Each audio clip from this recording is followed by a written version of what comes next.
Managing the multi-format classroom can be difficult when you have students in the face-to-face class with you as well as in the Zoom session. Hopefully the recommendations in this video will help you manage the multi-format classroom a little bit easier. Recommendations for managing your face-to-face students. If your face-to-face students will also be joining the Zoom session, you'll want to have them mute their microphones and use earbuds to listen to the Zoom audio if needed. This will help back with any feedback coming in and causing any audio issues with that feedback. If you want to have your students share their video in the face-to-face class, that will allow the students in your Zoom session to also be able to see the students in the face-to-face section. Again, you would still want your students to mute their microphones and use earbuds even if they're sharing their video.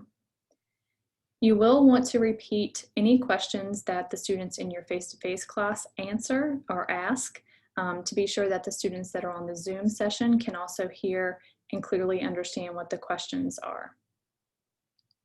Some recommendations for managing your Zoom students. Again, you will want to make sure that you mute everyone. So to mute both your Zoom students and your face-to-face students, you will want to use the Mute All button here. You also have the option on your participants list to click the More button and do mute students upon or mute participants upon entry.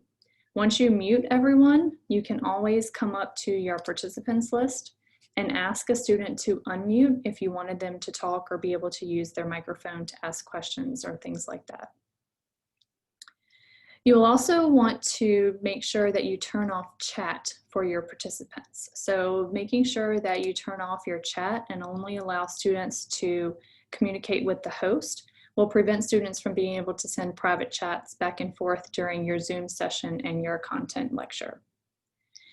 One other option that you may want to do with your Zoom and face-to-face students is designate one of your face-to-face students as a co-host. So when you allow students to only chat with the host, you can make one of your students a co-host by hovering over their name, clicking More, and selecting Make a Co-host. So when you designate a student as a co-host, that will give that particular student the ability to see the private chats that are sent to the host. So if a student in your face-to-face class is the designated co-host, they can tell you if students on the Zoom session can't see something or can't hear you, or if they have any questions that they're sending to the chat, the co-host would be able to see those options. You can also change the name of your co-host.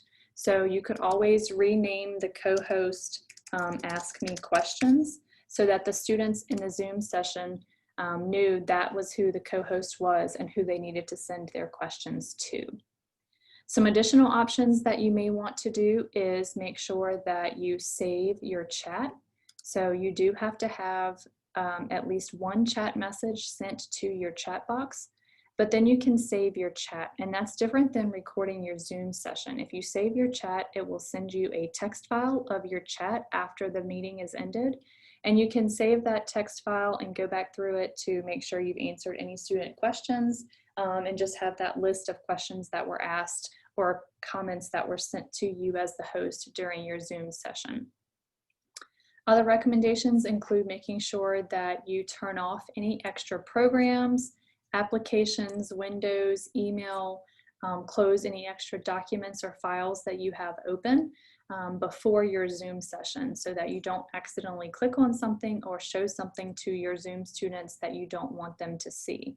In that same manner, you would want to have any windows or tabs or documents that you were going to use.